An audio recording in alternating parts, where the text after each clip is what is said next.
Hello and welcome to a new episode of NPC, Next Portable Console, the show about the games we take with us, and at some point, maybe eventually, the unofficial Nintendo Switch 2 podcast. I'm Federico Vitici, and I'm joined as always by the one and only Brandon Bigley. Hello, Brandon. Oh, hello. Good morning. Good morning. Good afternoon. Whatever time it may be when you're listening, but definitely morning for me. Yes, as we can see from the coffee. And also, hello, John Voorhees. Hey, John. Hello. I've got a little coffee going here, too. And I have a little buddy with me over here, which is my space heater. It's been really cold, really cold. Mm-hmm. Yeah. We have a packed episode today. We do. Yeah. We obviously want to start just by having some quick follow-up about the Nintendo Switch 2. Now, nothing has changed in terms of Nintendo hasn't said anything else. And now that it's been a few days, in hindsight, it kind of feels like Nintendo was just, fine, have a trailer about this thing, and then we'll see you again. We'll see you again in 3 months, okay? Yeah. Begrudgingly releasing information just to stop the leaks. Yeah. Which, of course, they didn't stop. There are still leaks happening Yes. about various things Yes. here and there. So, you can't plug a hole in the dam.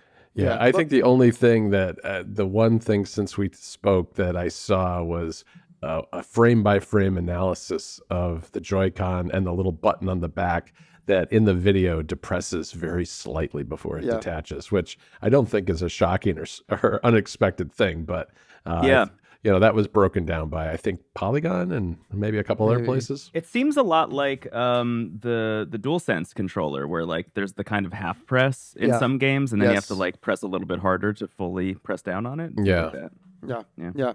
The lack of information is bad enough when people are analyzing a trailer frame by frame. That's all we got. But just as a quick vibe check, how are we feeling? Still excited? Still, I don't know. Brandon, how do you feel about it? I've had two major things, I think, since this. Number one is that I'm playing Chrono Cross for a bonus episode for Into the Aether right now on my Nintendo Switch. And every single time I play, just about every 5 to 6 minutes, the game is like, just kidding, you don't have controllers anymore, because my Joy-Cons keep slipping out of the rails. So the idea of it being magnetically attachable is suddenly very exciting to me in a way that I was like, I don't really need this. And now I'm like, I really need this. This is the most important thing to me. That's one thing. Number two, I just had a thought the other day that I'm still mulling over, which is just how weird accessories are going to get for this thing. I think specifically when thinking about mouse mode with the Joy-Cons, because, the idea in theory of being able to sit down and like use a mouse to play a thing like Civilization or a first-person shooter or Splatoon or Mario Paint or any of the things that people want, that's very exciting. But if you're sitting in front of your television and like you have a coffee table in front of you or something, reaching down to use the mouse seems like that's going to be weird. And I think we're going to see, if, correct me if I'm wrong, I imagine there's a million of these things for, like, I would imagine, like PCs and stuff already. But some kind of way of being able to use mouse mode, like while sitting on the couch, I think it's going to look a lot like your gaming pillow. Hear me out. Mouse pillow, okay? We've been through this with the Vision Pro and trying to use keyboards and trackpads with the Vision Pro. I mean, I think you're going to see a lot of people with lap desk type setups on their couch. And maybe we'll get the special Nintendo branded one with a little Mario Kart wheel that can attach to it or something. Who knows? Yeah, right? Like, I just feel like accessories are going to, like, they were already pretty weird with the Switch, as is. But now that you're throwing mouse mode and how uncomfortable that'll be in a lot of situations that aren't like, I'm sitting on a high top, like in a bar. I feel like that's maybe the only like conducive situation for like Switch 2 with the kickstand out using mouse mode. Maybe you need something else. I don't know. Maybe it's like a Wiimote to a degree. Maybe maybe you can just like shake it in the air and point at stuff like without running along something. Who knows? I'm still really excited about this too. For me, my expectations for the hardware are fairly low. I mean, I know a lot of people are hoping for OLED. I think OLED is probably unlikely because I think it's typical Nintendo. They're going to want to sell us the Switch 2 and 3 times over again for those of us who are true Nintendo Switch sickos. And that, I mean, that's not great. On the other hand, as long as it's got updated hardware internals and a good, big, bright screen, I'm happy. I mean, I'm really looking forward to the games. And better hardware means better games, and we're it's time for a new generation of games, I think. Yeah. Yeah. That's ultimately what I'm really looking forward to. Like, let me see what Metroid looks like on this thing, because I mean, it seems pretty much a given that Metroid Prime 4 is gonna be a cross-generation title, especially because of mouse mode. So let me see what that looks like. Let me see what the new Mario looks like. Like, I just want the games, and I'm really keen to see like if this Switch 2 can really become a viable Steam Deck competitor, in the sense of like, it's more powerful. It's got a pointer. Now it should be easier for PC games that run pretty well on a Steam Deck to also become available on a Nintendo Switch 2. So I'm really, really keen to see what my gaming setup is going to look like. That feels like the positioning. That feels like what they're aiming for with mouse mode. And then I think the biggest thing, and shout out again to Polygon. I think Chris Grant over Polygon put together a really great piece that was like just breaking down the price of every Nintendo console that there's ever been. Kind of like guesstimating where the price is going to land. And I think he brought up a great point, which is like the price in particular, I think will really prove if they're positioning themselves against the Steam Deck or not. Mm-hmm. Like if they go for $350, that means they're trying to compete directly with the Steam Deck. And if they're at $400, it's like, this is just a Nintendo thing and they're just being weird, Yeah. How much are they considering the competition? Yeah. We all registered for the Nintendo Switch 2 experience.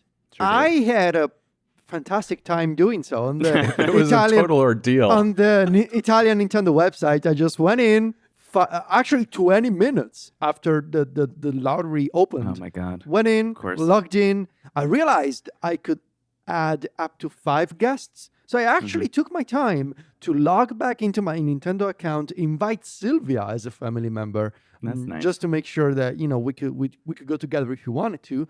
And then I went back and I picked my slot and I was done in like 10 minutes. It seems like it was not the same for you guys. It was a little different for New York. I think Brendan and I were struggling for like 40 minutes with the website with failures to load, errors on the web page, getting all the way through to the checkout point where you click the button to reserve the slot, only to have it time out and have the button reload, and you had to click it again and then eventually fail again. I don't know. That happened to me over and over and over again. And I started right when it opened up, and it took, I think it was about 40 minutes by the time I finally got it all got through the whole thing.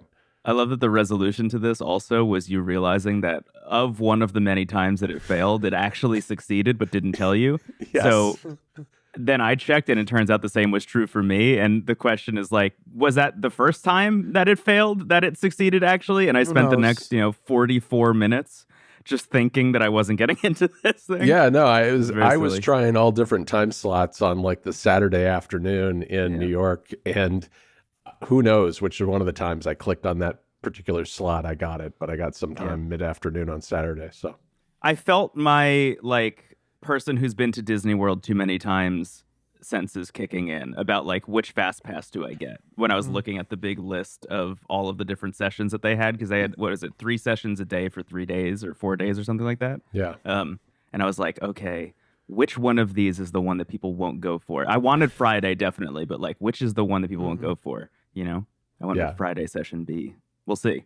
You could go like late in the afternoon on Sunday, I suppose, maybe. I don't know. Yeah. It took a long time. It took me back to the old days of trying to buy an iPhone when it first came out, and clicking and clicking and clicking and hoping you'd get through. It was actually probably worse than that in the end. But we're all signed up, so hopefully. I don't know. Do you guys remember when did they announce the tickets? They close on the 26th, I want to say. Okay. So still a few days to register if you want to. We're recording this on the 23rd. So, yeah. Cool. So we'll see how it goes. And fingers crossed. Hopefully one of us gets in. And hopefully the 3 of us, just, one of us would be nice. John, if you get into New York and I don't, that's going to be wild. I know, you're going to be very upset. I'm just going to I'll be just like waiting outside the center where they're holding it. I have a feeling. Well, hold on. Well, I suppose you got to register as a family member beforehand. Yeah. So it's not like you can retroactively claim Brandon is part of my family sharing. Didn't even think about that. I didn't either. We should have done that for each other, adopt a Brendan. Yeah. Yeah. we have a bunch of topics to get to today. The first one is it's in our notes. This mini iPhone controller topic that I see some interesting entries, and I also see some first impressions from John about a very peculiar type of controller. So what do we have here? The MCon. Let's talk about the MCon. You guys saw this at CES. We did. We saw it behind glass. And okay. But it looked like a real product. I mean, it was very polished. I assumed it would look a lot more like the prototype that was in the video that Russ Crandall did for Retro Game Core. For those who don't know, the MCon is a slide out, sort of almost like PSP Go style controller that... you mean like this? Exactly like that. Yeah. Exactly like that. It's been in prototype phase for a while now. The creator of the MCon eventually teamed up with the folks at OSnap, which is an accessory maker. They make a bunch of iPhone cases. It's almost they make a bunch of like pop socket style grips, which I think is a great fit given that magnets are one of the most fundamental pieces of this controller. I don't know if you guys have seen a couple of days ago there was a Q&A video that they did for the MCon, and they showed like a bunch of like different aspects of the controller, like and it seems like a lot of thought went into finalizing this product, especially for how the slide out part of the controller, it doesn't, like, they had to study carefully how gravity and the force of the sliding out mechanism, like how does it affect the iPhone or any other phone with a magnet staying attached to the piece of plastic. And it's very fascinating video. I'm really excited about this controller. What was you guys have seen it behind glass? It seems to me like it was the attraction of CES in terms of like iPhone controllers coming out in the future. Yeah, I'd say so. Yeah, of everything that I saw in terms of iPhone accessories, that was the one that was the most interesting on the gaming front. And maybe John, you feel differently, but I can't really think of anything else, even outside of the gaming front, that I was interested in on this level. I think in particular, to John's point, like seeing it in person and seeing how high quality those production models looked were like, I mean, that in particular was the thing that kind of pushed me over the edge. I was excited about it, and I've been excited about it, and I've been writing about it like since it was first announced, whenever that was. But seeing it in person in particular, and the thing that I compared it the most to, I think, in terms of build quality and like look and design, even though it's kind of modeled after the PSP Go or the Sony Xperia, whatever, it looks and feels a lot like a Nintendo DSi in a lot of ways. Like, that's a good point. The kind of matte plastic of it, and even the like charging icons and stuff are really similar. It looks amazing. And one thing that I don't think mentioned in that developer update, and I haven't seen mentioned anywhere else, but they did tell us at CES, so I don't mind relaying it, is like you can attach a USB-C cord to it, and you could use it wired if you want to. Like it is Bluetooth technically, but if you want to use a wired, like latency-free connection, you could also just plug it in. Yeah, that was surprising to me. I didn't really expect that, but I mean, a short cable might be a good way to go. I mean, obviously there'd be less latency than with a Bluetooth connection. They had packaging printed up. They had, as well as, the very, very finished looking product, and seeing the grips that slide out, that kind of rotate out from the bottom. I think that will prove to be a really important feature of this, because I think otherwise with the phone flipping up, it would be a little bit too top heavy, and this will balance it a lot better. What was really funny to me when Brendan and I talked to one of their representatives was it was pretty clear that everybody was coming to their booth to see the MCon, and nobody cared about their pop socket knockoffs at all. It was very funny. They were like, oh yeah, here it is. You can take a look at it. We talked to them a little bit about the engineering behind it, which was fun. Yeah. I will say, I think I'm just generally very excited to have this and try and see if it actually fulfills the dream of, like, if I have this in my pocket at all times, is my iPhone the number one emulation device that I have going forward? Because my plan for this year is to kind of just like mainline a device for like a week or two at a time over and over and over again and kind of land on like the one in some ways, or at least learn more about what I want to be the one. So like a device we're talking about later today is one that I've been trying for about a week and a half at this point. Right now, I have the PSP Go that I've been using like mainly as my daily driver for a little bit. And I'm wondering if eventually, because we've talked about this in the past, you know, and we said that the iPhone was our emulation device of the year last year. I think in a lot of ways, pairing it with something like this will actually push it over the line and just make it more convenient. Yeah, I'm stoked about this thing. Also, apparently, I don't know when they said it's gonna launch, but I've been hearing a lot of rumblings that Sony has a patent on the ability to use a slide out screen to hide controllers that expires sometime in August. So I'm wondering if they're just waiting for that patent to expire before. Yeah, I think the Kickstarter does say August, so that would definitely track with that. Because it looks like ready. You know, it looks like ready to go. So they might just be like sitting on it. And it's at what? Almost $1.5 million at the time of this recording. Yeah, they've announced they're going to do the transparent frosted version too, which I think looks really cool. They talked to us a little bit how they're thinking about how they're going to color the PCB inside so it looks good under the frosted like Kickstarter exterior. green. Yeah. The folks at 8BitDo announced a bracket for the 8BitDo Micro. John, I think you got one of these. I did. Did you? It hasn't come yet. It should be here. It's in New York right now. It landed from China in New York yesterday, I think. It should be here early next week. I already had the Micro, so I thought, why not? It's $10. The Micro is the like really small. Yeah, I actually have it right here on my desk. See how small that is? Oh, that's so cute, though. It's basically the exact width of an iPhone. Okay. Yeah. All right. Okay. So it's almost perfect for this. It's just a slightly narrower than an iPhone. And so this bracket just wraps around the bottom of your phone and allows you to, play games and using Delta or whatever. So it's basically like almost like a cradle for the iPhone and the 8BitDo Micro together. Yeah, I think so. There's not a lot online about how exactly it works, so I'm kind of interested to see what the fit is like and how it exactly operates. But I think it's pretty simple, just a plastic bracket, which I'm looking forward to. I think the advantage of that is that it looks like it's going to be relatively easy to take off because if you're covering up part of your screen, that becomes a problem. And which is something we're going to talk about with one of these other solutions. Which is actually a very similar idea. This is something that you saw at CES. Both Brandon and John have written about it.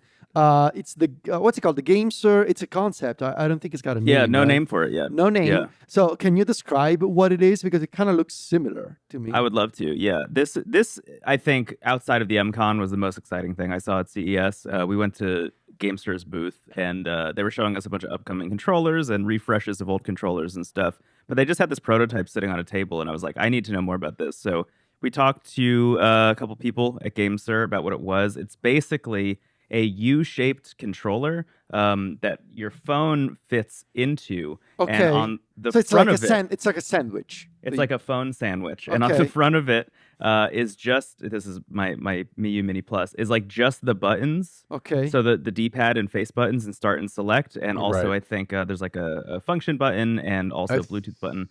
Did they have shoulder buttons?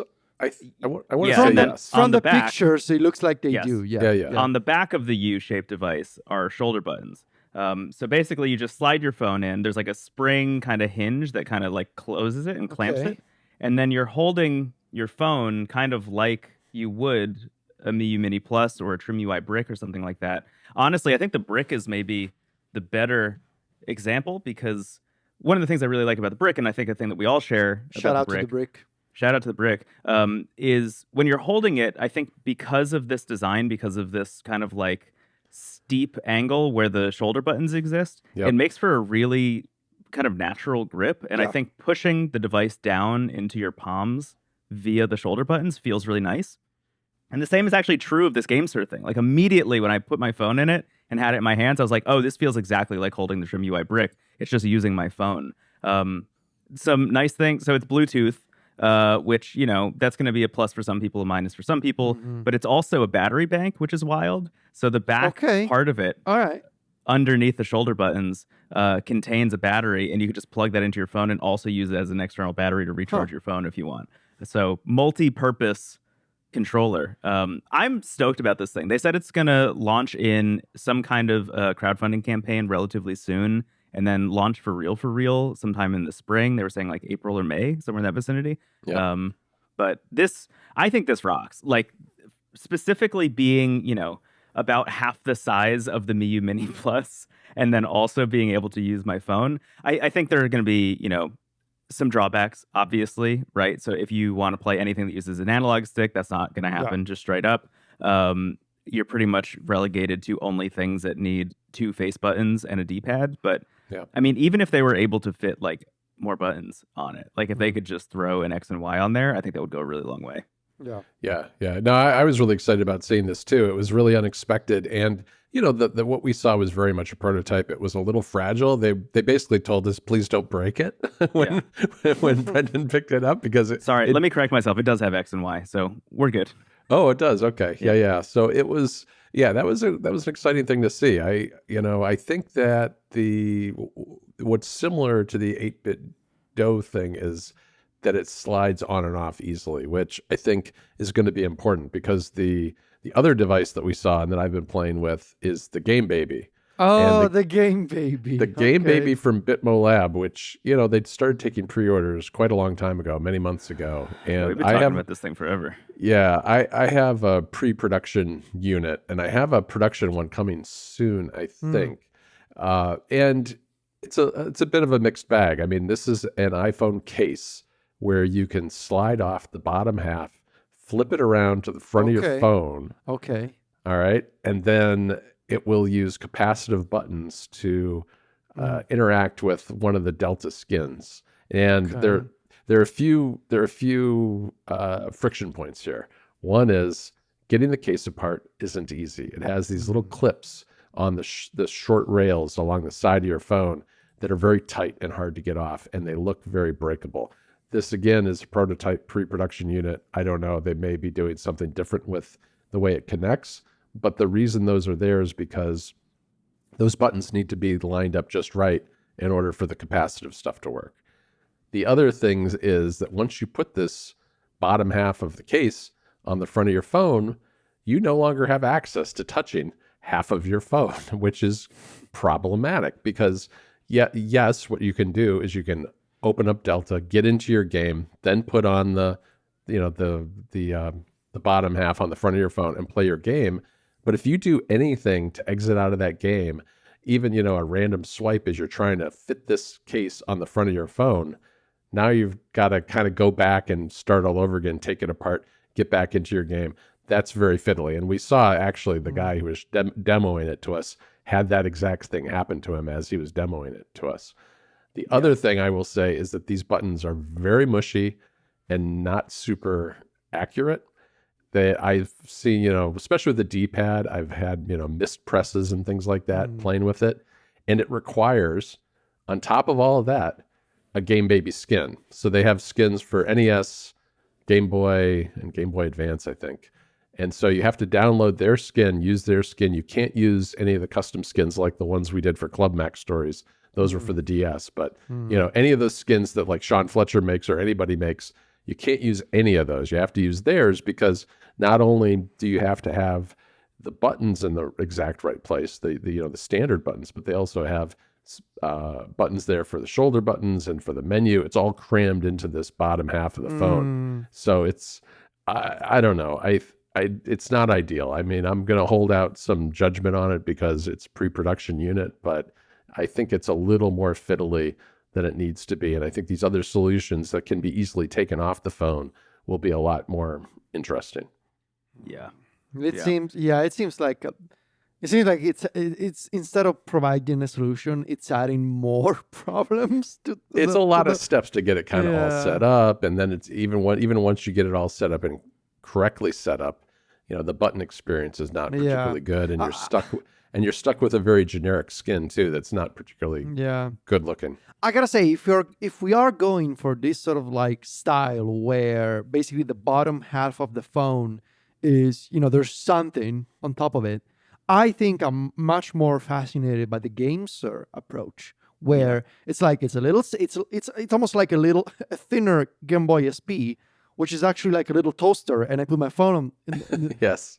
in the middle of it, and I think when I'm done, I can just slide it out and put the GamSir in my pocket. Like I think that's potentially a winning approach for me. I think They should call it the game toaster, definitely. it's the game toaster. Game Baby, the game toaster. Yeah. Hey, GamSir, if you want to hire me as a marketing person. Hey, I'll put you in touch with them, Federico. No, thank you. No, thank you. We have so thank you both for the first impressions from Thank CES. you, Federico, for asking about first impressions. We have more first impressions from the man of the hour, in this case, John.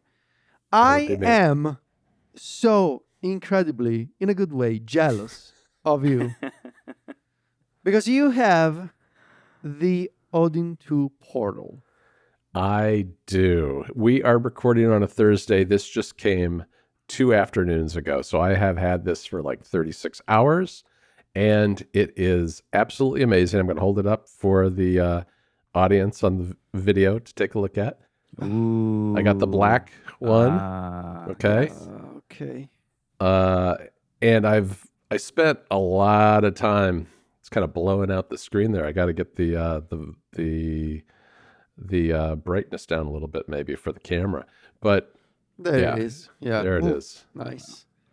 So Okay. this thing, guys, is unbelievable. I have not used it a lot, but the screen is everything I hoped it would be. 7 inches OLED, 120 hertz refresh rate, 1080p. The black, I think, all the was good stuff. All the good stuff. Yeah, I think the black was a good move because the bezels are very small. But when you're playing something like, I don't know, Game Boy Advance, which isn't going to fill the entire screen anyway, the black on the sides just disappears into the body of the unit. So it looks absolutely fantastic. I have not played a lot of games. As you can see, I have Emulation Station installed. I was setting up my emulators last night, setting this up, and I went through and tested a handful of games for each system, and they all look really, really, really good. And with the Snapdragon, it's Gen 2. It's plenty powerful enough to emulate an awful lot of stuff. I haven't tried any Switch or Wii U or anything like that, but I've tried up to the Wii. And I also downloaded a bunch of Android games, both from the Netflix library as well as some other ones that I already owned, and GeForce Now. And what really blew my socks off was playing 5 minutes of Indiana Jones on this thing because Are you playing on the Ultimate tier on GeForce Now? Yeah, because it's unbelievable the quality of the stream you get, and it's really responsive. It looks fantastic on this screen. Like I said, I have not played a game for more than 10 minutes at this point because I haven't had time. I've been mostly setting it up, but it's really the screen that knocked me out. The shallow grips are a bit of a disappointment. They are a little more shallow than I would like. I think that there'll be a lot of accessories, additional grips to put on this that'll make it a little more comfortable. You didn't order the one from Ayn?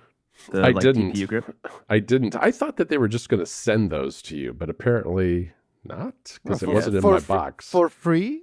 Yeah, it's an extra.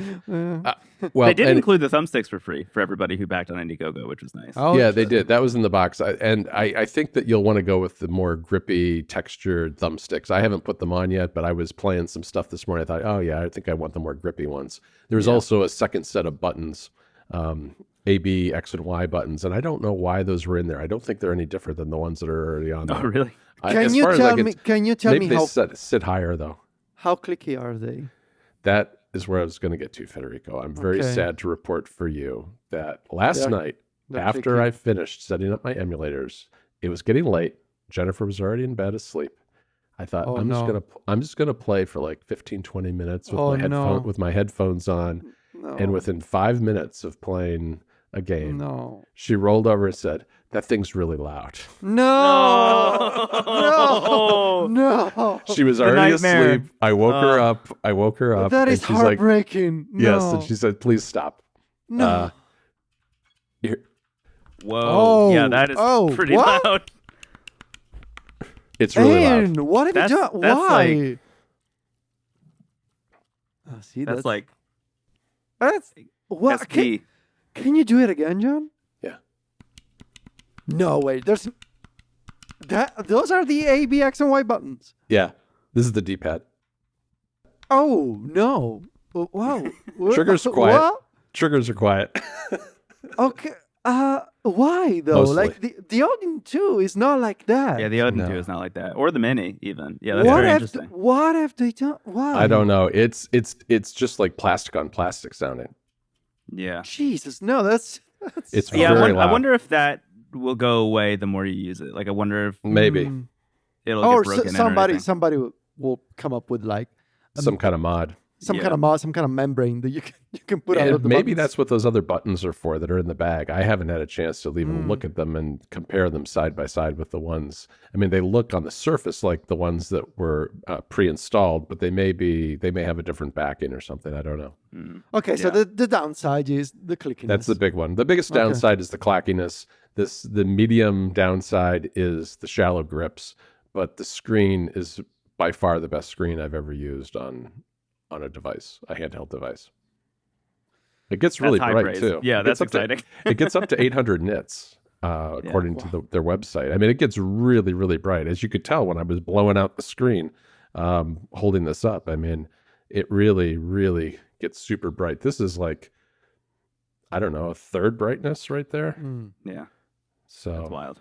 yeah, that was like That's really wild. That's also interesting. I mean, it's not an OLED screen, but that's kind of my issue with the Odin Mini as well, or the Odin 2 Mini, is that screen gets so bright, like that mini LED screen, that Yeah. I usually have it like almost as low as possible, pretty much in all cases while I'm playing. it can get it does get very dim, which is good. See, that's Right. Oh yeah, that's awesome. that's the lowest setting. So it can get very dim, but it also gets very bright. But that clackiness, boy, I'm telling you.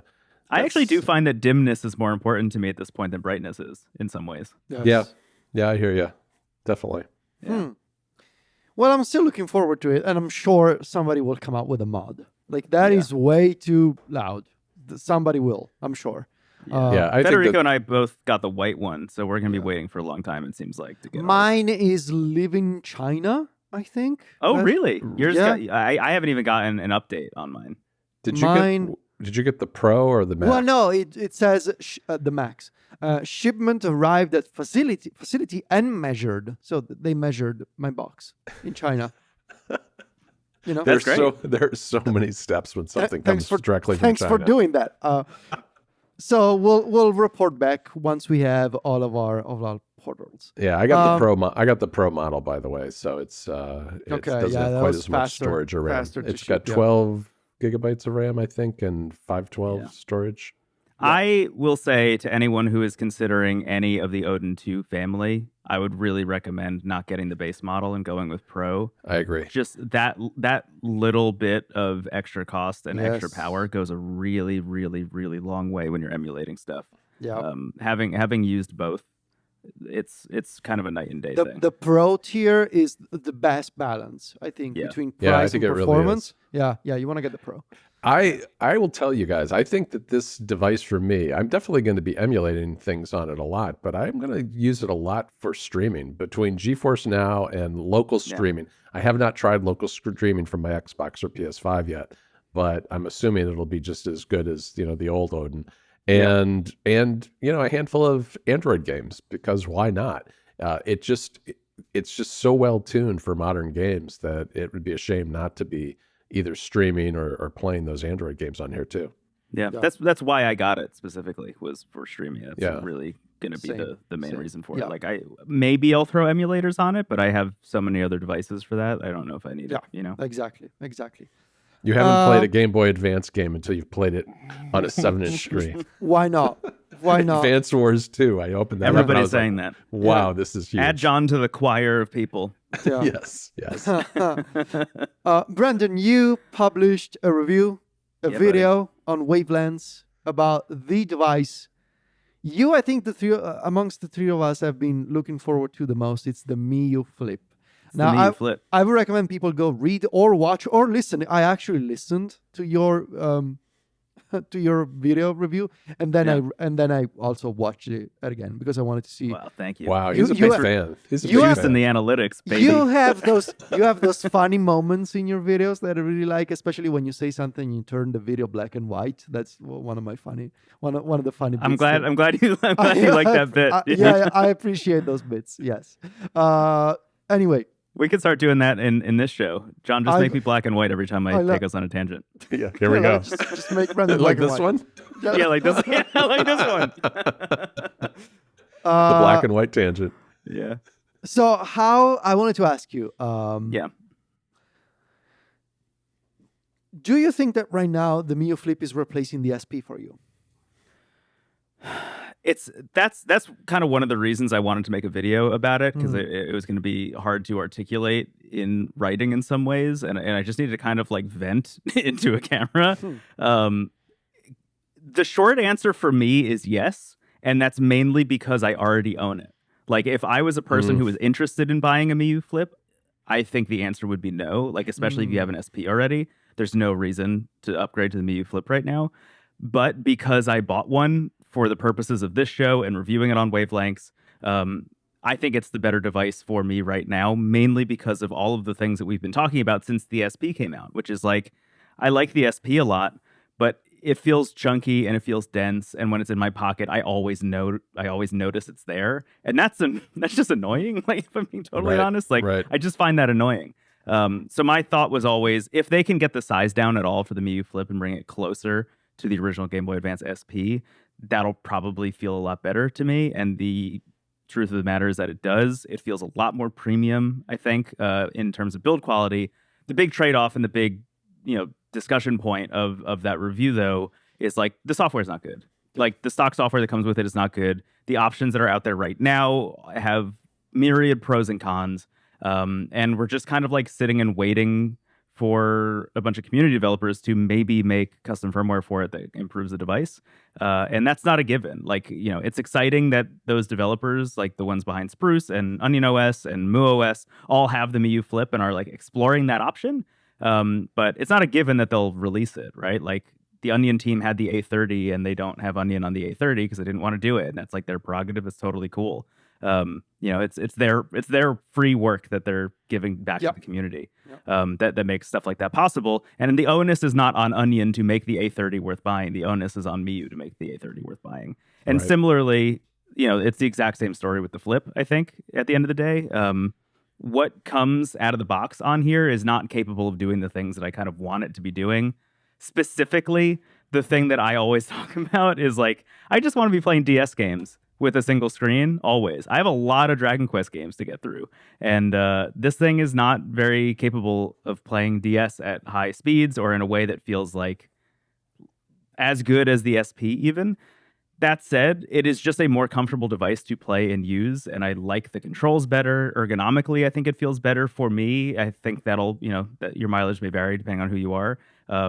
But right now, I think this device feels amazing. It just needs some software improvements, and that's going to take a little while. So that's kind of where I land on it. I think if you don't own one, don't buy one yet, just straight up. I think it's probably not worth buying until there's better firmware. But if you're in the market for an SP-style device, maybe this one will be worth it in a couple months. How do you feel? I'm really curious about your feel, like, because we haven't talked about it at all. I kind of wanted to save it for the show. I've been really curious about your experience with it. I instantly liked it better than the SP. And I think, and maybe this is just a me thing, and it actually surprised me. I found the stock software, even though it's got plenty of problems, I just found it more intuitive than the Ambernic stock software on the SP. Something about it, the way it was like, the way the different consoles were laid out, just I found it instantly easier to understand than the Ambernic. There was a moment when, like, for about 30 minutes after I got it, I felt like I was losing my mind because it wasn't charging. Oh yeah. Yeah, right. Brendan to the rescue. And Brandon came to the rescue because he was like, "Are you plugging it into the right USB-C port? Because Yeah. it's got two USB-C ports." And Here's the confusion. The Yeah. SP has one USB-C port on the top of it, next to the HDMI port, and the Miyoo Flip has the exact same Yeah. setup, but it Yeah. also has a USB-C port on the bottom, and the Yes. bottom one is the only one that charges it. Right. And I didn't right. know that because I Yeah. also I can never be bothered to look at the instruction manual when I get these things. I just open it up and I want to start playing. More dangerous when you're dealing with these Hey, smaller. you know, You're gonna light it on fire. You only live once. I mean, come on. What's a handheld gonna do? But Ask all the SP owners. I know, Yeah. I know. See, but then I put MIUI on it, and Yeah. now I haven't spent enough time. Also, because I've been so fascinated by this other little guy, about the brick, Yeah, that brick I also is great. that I also want to talk about. But I think if I ever make the decision, I think so. For now, it's coming down for me between the brick and the flip. Yeah. If I come down and say I am going with the flip device, I'm 100% going to go with the Miyoo Flip instead of the SP. And that's because the possibility of, I quickly played with like PS1 games, the possibility of using PS1 games on that with a stick, I think that's where I draw the line between the SP and the Flip. That flexibility of the sticks at the bottom, even though they're kind of weird, and maybe they should have used like 3DS sticks, like the more flat joysticks. Yeah. Still, I think with MIUI for me right now is good enough, but I am very torn because I only want to have one small retro handheld in my life for Super Nintendo and up to PS1. Right. And I gotta make a decision. Is it gonna be the brick? Is it gonna be the flip? Right now, I think I am gravitating more and more toward the brick, but those sticks could sway me the other way, depending yeah. on what I want to start playing. I'm curious what your thoughts are, both of you, about the difference between the screens between the flip and the brick. Because I have my flip. Brendan got me the link. They went back on sale, and my flip should be here maybe Tuesday or Wednesday next week. But I'm Great. curious because the thing about the Trim UI brick is the screen is just so sharp and colorful that it's really. I didn't expect to be into the brick the way I have been, and it's really been. I just keep going back to it. It's a really great screen. Yeah, I mean, personally, I think the brick screen wins, like, kind of no question. I mean, look at Chrono Trigger on this thing. Right? You know, it's beautiful. Yeah, I just like, especially because for that review, I spent like a solid day before I actually sat down to film it, just kind of like messing between the Flip and the Miyoo Mini Plus and the Trim UI brick. And every time I turned the brick on again, it was like, oh my God, this screen is so much better. Yeah. It's like, it's really night and day. I think if you were to ask me what one device to buy right now, I think the brick is kind of it. I think specifically, speaking of custom firmware that's around the corner, CrossMix, which is like the best custom firmware for the Trim UI Smart and Smart Pro, is coming to the brick pretty soon. Oh, nice. Which basically is like, in some ways, the Onion OS or Spruce OS for Trim UI's stock operating system, where it just kind of like fixes everything and makes everything better and adds a little bit more functionality here and there. And as soon as that comes out, that's going to be, I think, a pretty huge deal for the brick. That's confirmed. Like, that's the thing that's coming soon. So, I mean, the brick is just a great device. Yeah. The Flip, though, I mean, I talked about this in the review. Like, the SP came with me everywhere. Like, it's all banged up. Like, I just really appreciate the ability to take a clamshell and just throw it in my pocket, even if my like keys are in there or whatever. Right. And I know some people won't feel that way. Some people are like, I want to protect it. I don't want any scuffs or scratches or whatever. For me, the point of having a clamshell is like, it can just be anywhere I am, no problem. Right. And for that reason, I think the Flip is always going to be more interesting to me. So I'm really hopeful that custom firmware developers end up like swooping in to save the day here. It's unfortunate that that's like the reality of it, but I do think that this device is going to be like rad in, again, a couple months. Yeah. The one thing I will say about the bricks screen is that when you put on maximum brightness, I don't know if you can see that from the camera, it is absolutely wild. Yeah, it's amazing. How bright this thing can get. Like, do you have MIUI on that also? Yeah, I do have MIUI is great. Yeah, MIUI is amazing.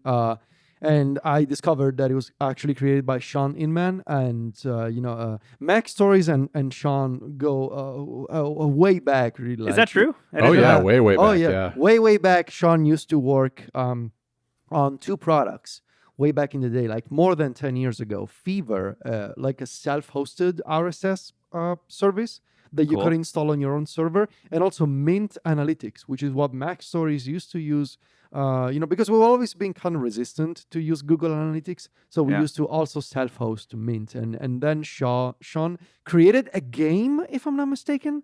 Couple of games on Kickstarter. There was a campaign probably, and I didn't know that they were the creator of MIUI. So that's it was a really nice discovery. He also works on the Playdate at Panic. Oh, really? Yeah. Huh. Wow. See? Shout out. I did not realize that part of it. Yeah, no, I've Sean's done some great projects over the years, and the games, they're great retro pixel games. The Last Rocket Ship, I want to say, is one of them. Yes, I think you're right. Yeah, I think you're right. Yeah. Wow. Well, okay. I need to take you guys on a bit of a journey. I'm excited about this. On one of my classic journeys that took about a month of research and like trial and error, and I think there's gonna be 2 surprising twists at the end. One of which is not in my notes, so that's gonna be fun. Over the holidays, I realized I was listening to a bunch of podcasts, and I realized there are some DS and 3DS games that I would like to revisit in my life. Specifically, I wanted to play again Super Mario 3D Land, which is possibly my favorite Nintendo 3DS game, and A Link Between Worlds. I feel like I rushed through A Link Between Worlds when it came out, and I finished the game, and I didn't like fully appreciated it, and I didn't 100% it, so I wanted to play it again. And I started thinking, well, okay, what's the best way today to emulate a DS, and more specifically a 3DS, because that's what I wanted to play. What's the best way to play that is not original hardware? And so I started thinking, and this is where my journey started. I remembered that down in storage, I had, from a few years ago, I never sold it, but I still had it, the original, well, not the original, the second model, the Microsoft Surface Duo 2. Federico's storage is a little bit like the end of Indiana Jones when they roll the carts into the big warehouse. It's full of electronics, though. Yes. Only the best stuff. Yeah. You wouldn't think it, but only the best stuff ends up in storage, because it means I don't want to sell it. I want to keep it. So I realized, well, okay, so the Surface Duo, the second revision of the Surface Duo, is the ideal device for 3DS emulation. It's a foldable, and it's the kind of foldable that they don't make anymore. It's 2 screens, right? And you can flip it out like this. You can just use it as a phone on one display, or you can open it up, and it's 2 physical displays. And I thought, well, what better way to emulate a 3DS than to do what the console itself was doing, which is it's got 2 physical displays, one on top of the other. And sure enough, I set up Citra MMJ. So Citra is the 3DS emulator that was kind of made by the Yuzu team, and then somebody else took over, and now you can find 2 versions, one of them on the App Store, the other on GitHub. Long story short, you should get the one on GitHub because it's better. Long story short again, it's very nice. You can get a Surface Duo. It looks good. You can get a Surface Duo. Bottom screen is the bottom screen of the 3DS. Top screen, it's the top screen of the 3DS. Sure. And you can use touch controls.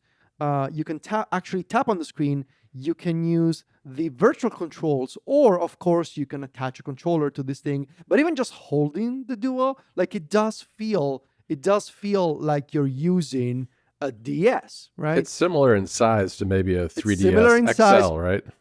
It's similar in size. You can blow up the top screen to have increased resolution. You can run 3DS games at 3x with no issues. You can really.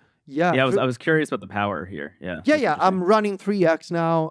Mario is going at 60 frames per second. I am loading custom textures on it. So even though it's not the latest and greatest Snapdragon, it's still powerful enough to run. The device does get kind of warm when you are emulating 3DS and upscaling 3DS. Yeah. But I imagine if you're using an external controller, that's not as big of an issue. It's not as big an issue, but if you're holding like right now, I can feel it. I can feel it here. So the form factor is nice, but there are plenty of downsides. First of all, this device has been discontinued. Microsoft doesn't make the Surface Duo anymore. Actually, in the whole like tech market as a whole, they don't make these kinds of foldables anymore. Now, Nobody does. So sad. Nobody does. Nobody's making a 2-screen with a hinge in the middle. Like nobody's making a foldable like this anymore. All foldables are like the Z Fold and the Google Pixel Fold. Like it's a screen on the outside, and then you open it up and it's a small tablet. So nobody's making this anymore, which means this thing is running a really old version of Android. I believe it's stuck on Android 12 or 13, and we are now up to Android 15 or 16 this year, which is not a huge issue per se. A lot of these handhelds, they are running Android 13, but the fact that it's discontinued, stuck on, like, I'm not even sure that Microsoft is issuing security updates anymore for this thing. So it's like, do you really want to use it with all your passwords and things on Android? Probably not. It does not have a micro SD slot. So all the storage that you get is the storage that's inside the phone. And that's the other part. You could find this on the used market, but would you really, like, ultimately this is a phone and it commands the sort of pricing that a phone requires. Would you really get a whole phone just to emulate DS and 3DS? An expensive and now increasingly rare phone. An expensive and rare and discontinued phone. Obsolete, yes. So let me interject right here, because right before we started recording, I told you I was mad at you about this. Uh-huh. I have 3 tech devices that I've always wanted and have never purchased for myself. And I, like Infinity Stones, I've been collecting them one at a time. The first one I've already shown, which is the DSi, the matte black Nintendo DSi. The second one I've also shown already. It's the PSP Go. Yes. And the third one is the Microsoft Surface Duo 2. This one. That product in particular is one that I have found fascinating and have always wanted. And I think even on the phone end, when it was released as a phone, I was like, this is the closest I will probably ever get to switching off of iOS. Because the idea of not having a screen on the outside, I think, is like fantastic. Yes. And I've talked about this a lot elsewhere, but there's something specific about deciding to make a phone with no screen on the outside that I feel like curbs screen time much better than any screen time app ever could. The irony of Microsoft's marketing for the Surface Duo has always been that they're like, it has 2 screens, so now you can be more productive. I'm like, no. I want to be less productive, and that's why I want your phone. Let me tell you how much I love this weird and discontinued device. Like the fact that you flip it open, it's almost like a book. It's the perfect Kindle device. I've been using Readwise Reader on this thing, and just you use it like a book, and then you want to open some links in an article. You keep a browser on the other side. It's like a physical split view because you actually have 2 physical screens. I love it, but they don't make it anymore. So I cannot recommend this thing. So moving on. Sad.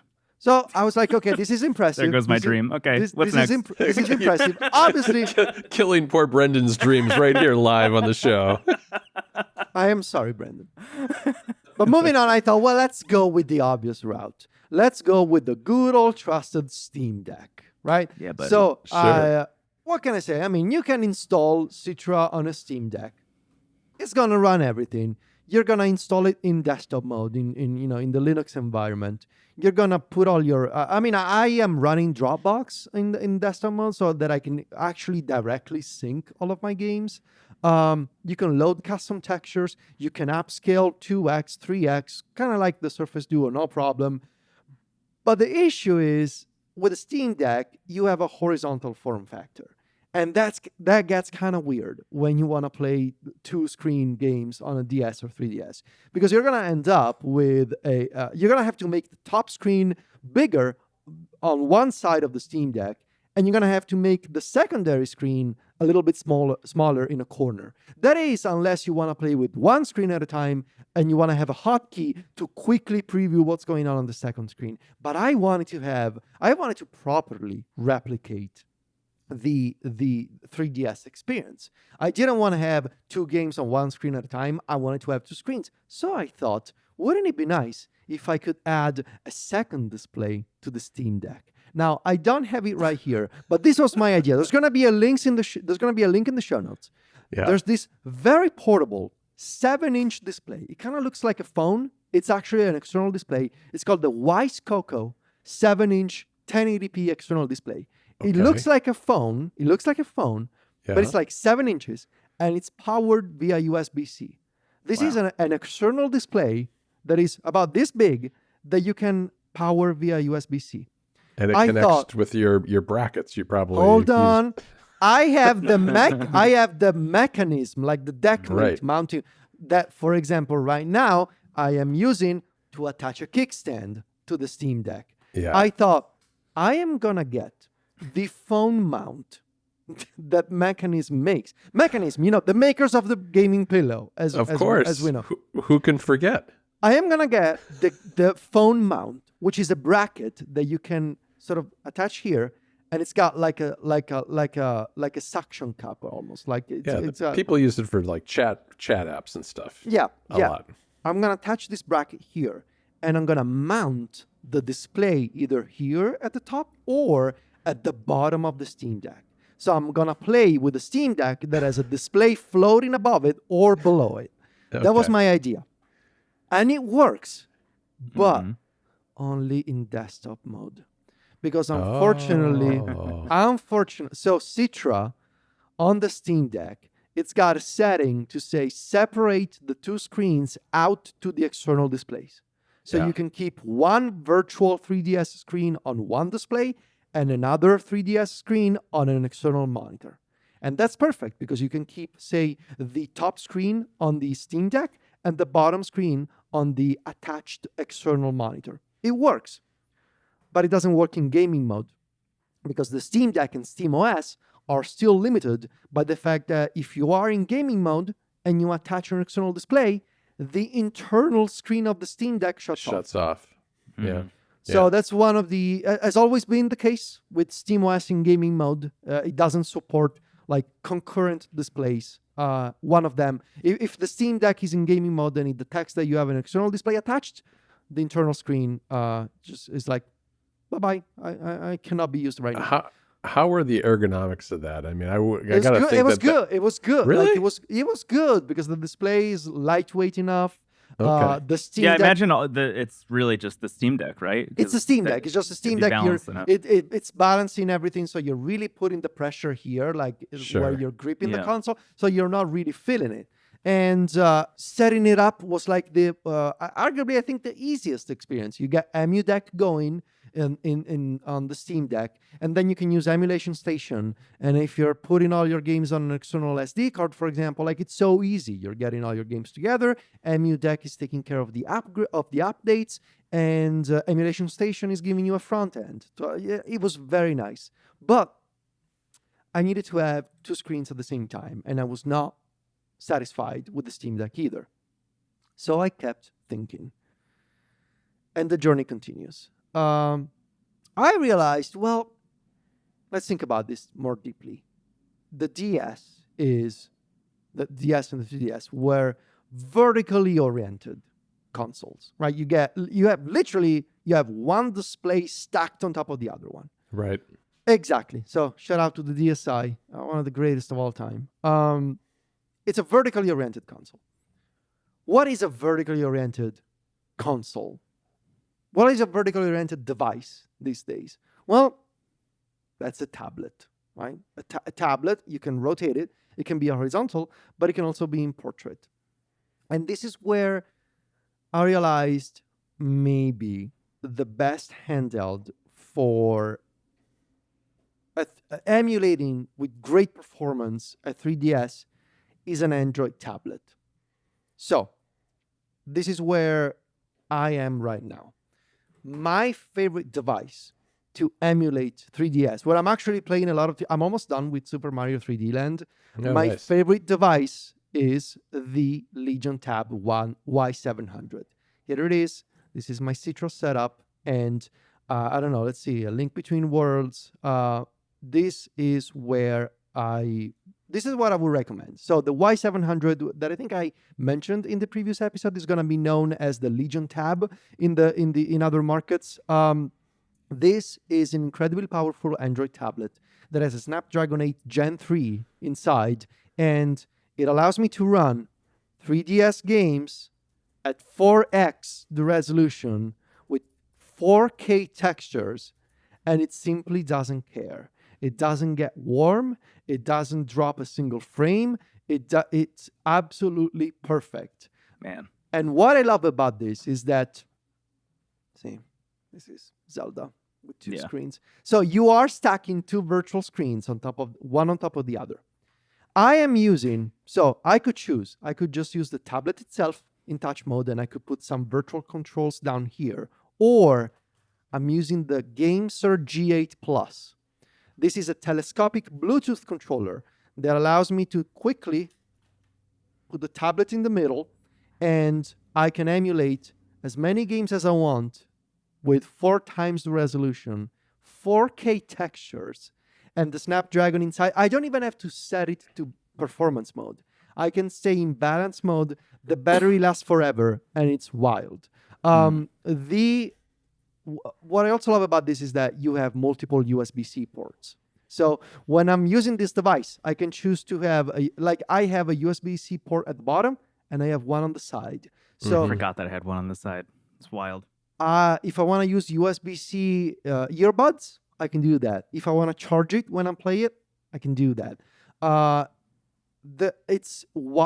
am just loving the kind of performance and the kind of image quality that I get by upscaling this to basically 1440p. This is what I'm playing Nintendo 3DS games at 1440p, which That's is crazy. wild. And I'm loading A Link Between Worlds in 1440p, 60 frames with 4K textures is a thing. Like you have to see it in person to see how good it looks. I would also say that this device, and maybe we'll talk about this in a future episode, when I turn it horizontal and playing Dolphin and Twilight Princess in 4K with 4K textures, with basically zero performance loss. And actually, this chip is so fast that in some parts of Twilight Princess, the emulation speed is actually it says 400%, which means It's ahead of itself. I could, yes. I mean, obviously I'm playing at 100%, but I could emulate this 4 times over, and the Snapdragon still wouldn't care. So it's wild what Android tablets can do, especially the latest generation with the Snapdragon 8 Gen 3. I don't even want to imagine what's going to happen when we eventually get Snapdragon 8 Elite or whatever they're going to be called. Like the performance of these things in such a small form factor is wild. But there's Can I just say real quick? Yeah. I just a quick cursory search at the price of this thing. You can find it literally right now for under $300. Yeah. The idea of getting that performance for under $300 on a tablet like that is that chipset is kind of the end game for emulation almost. Unreal. I think, you know? Yeah. I posted some pictures on Blue Sky of Twilight Princess in 4K with 4K textures. It's wild. Like, oh my God. It looks incredible. It looks like you're playing on a PC. You're playing on an Android tablet. And the same is true for 3DS. Like looking at a link between, like it doesn't even look like a link between worlds, but it is a link between worlds. Now, there is a fascinating tangent and a final surprise that I kept for the show. There's movement lately in iOS and iPadOS land, and specifically iPadOS with this, I have the M4 iPad Pro here. So very famously, Apple is disallowing video game emulators from using just-in-time compilation, which is Right. called JIT. And it's a technique that allows, basically, without getting too technical, the chipset inside the computer to compile the code necessary for the emulator to run at runtime, meaning that nothing is cached. Technically, it can be a security risk because you don't have that cache process in the middle. That is possible on Android. That is why you get such incredible performance out of Citra or Dolphin. It's not allowed on iOS or iPadOS. But I've been noticing over the past few weeks, and I've done some research, that some people realized, well, okay, so Apple does not allow JIT on the iPad. But what if we used the incredible power of the M4, which should have plenty of overhead, like plenty of performance headroom to just, like, what if we emulated the whole thing cached and we threw basically the power of the M4 at the problem? Brute force the whole thing, right? Brute force the whole thing. Would it work? This is my favorite solution every time. I love this. Yes. Like, how much horsepower can you throw at an emulator that has a just-in-time compiler and say, well, ignore the just-in-time compiler, just brute force the whole thing with a cached system? And I'm here to tell you that it kind of works. Kind of. So, Great. there are two. Obviously, I was researching DS and 3DS. I tested Folium. So Folium is a 3DS emulator that is based, I strongly believe it's based on the Citra core. They call the core Citrus in the Folium settings. But when you set up the Citrus core, it's literally the same file structure as Citra on Android. So I think it is based on Citra. It works. It's a bit fiddly. Folium is not the greatest iOS and iPadOS app ever made. But I can use the M4 iPad Pro in portrait. So same setup as the Legion tab. Put it in portrait, stack one screen on top of the other. Folium is kind of weird if you want to make a custom layout, not as intuitive as Citra. But 3DS, it's unreliable. You got plenty of frame drops. It gets worse if you load custom textures, but the theory of it works for 3DS.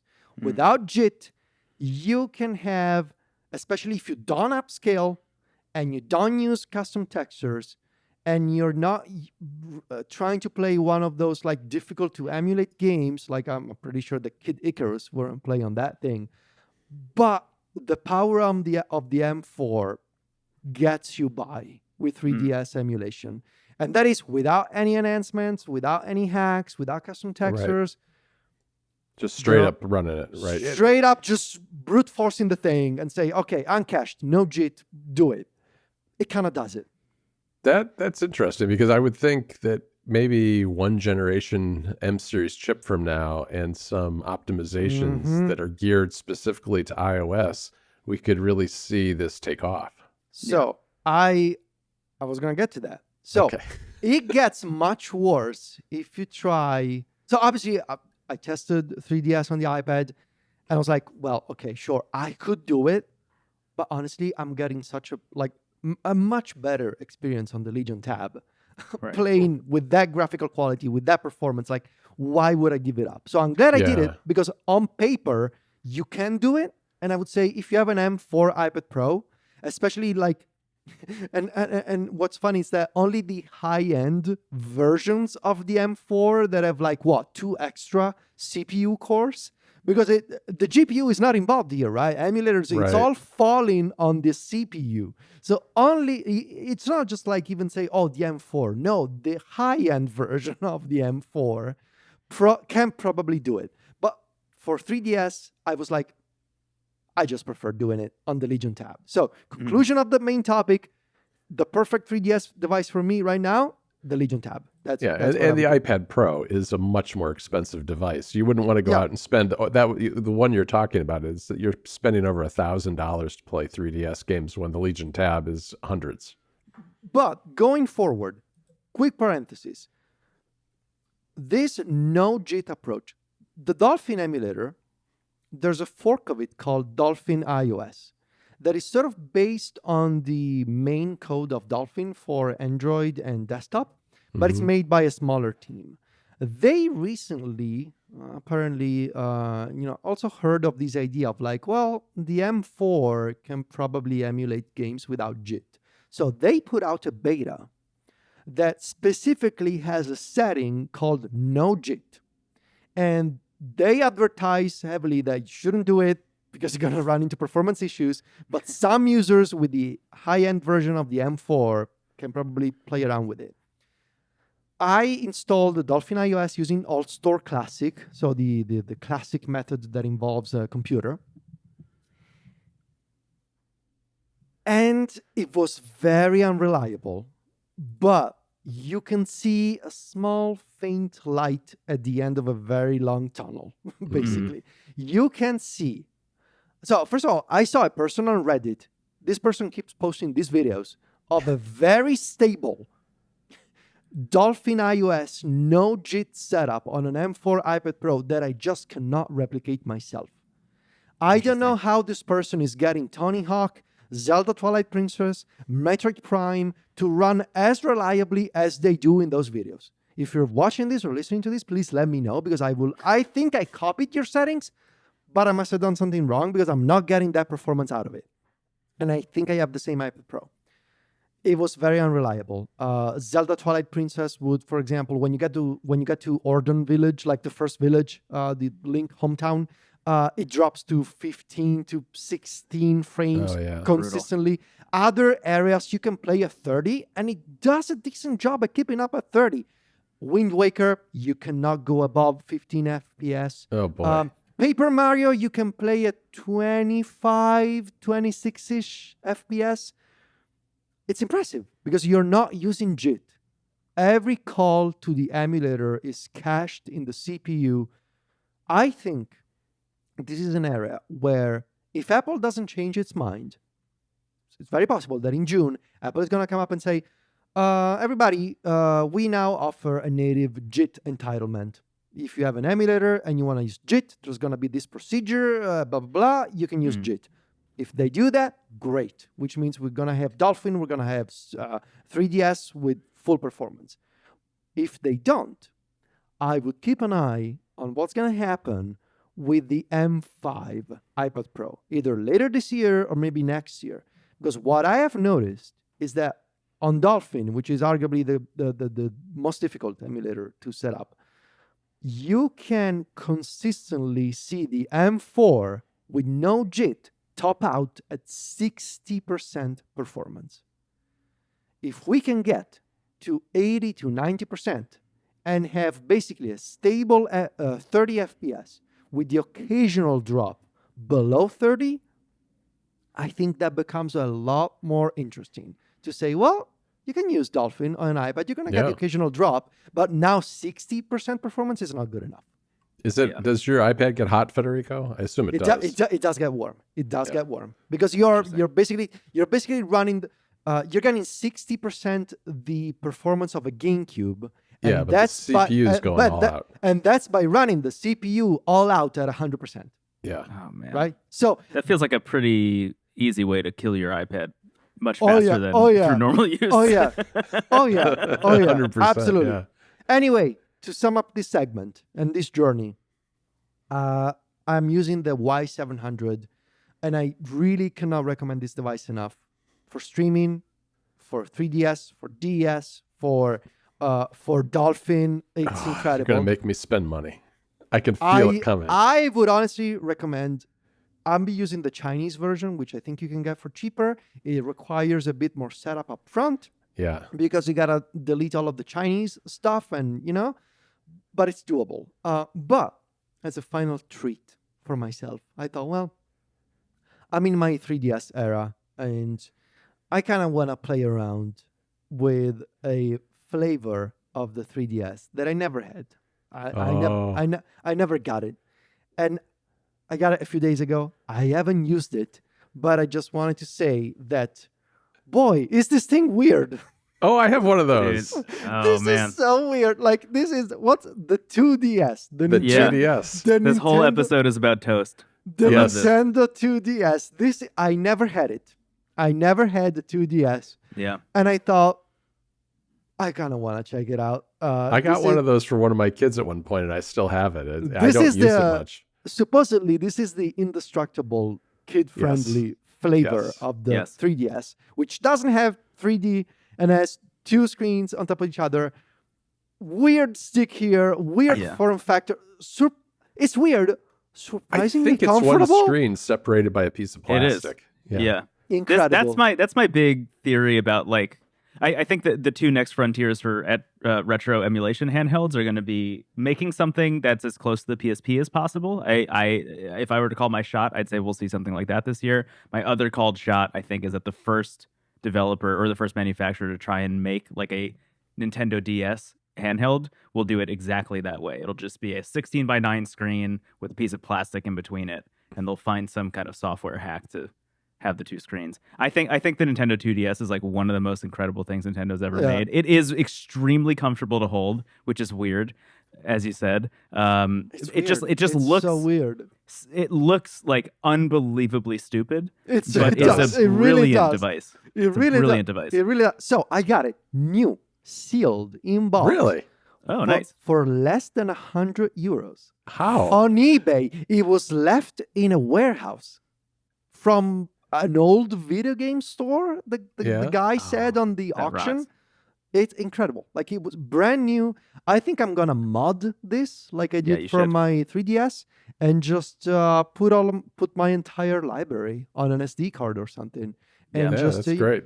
because some games you do want to have you do want to have a stylus, you do want to play with the original hardware.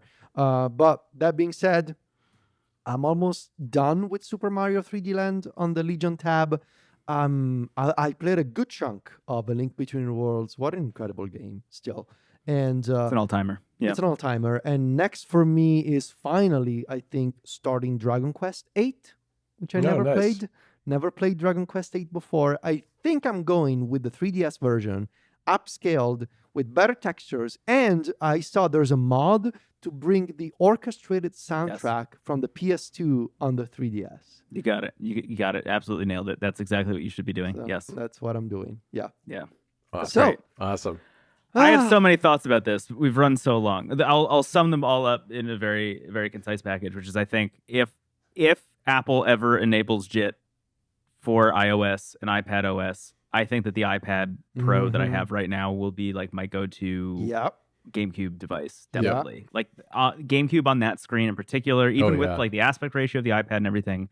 Like I bought Oh, isn't controller. it? Wouldn't it be like a native match for I 4x3? think almost, yeah. If, Very yeah, close. Yeah. If Very it's close. not exact, then it's really close. I bought an 8-bit controller specifically for my iPad as soon as they released emulators into the App Store, and I'm just like dying to play GameCube on that thing.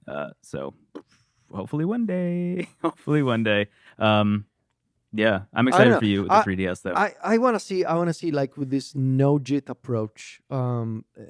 Is it possible that Dolphin for iOS will manage somehow to squeeze even more performance out of the M4?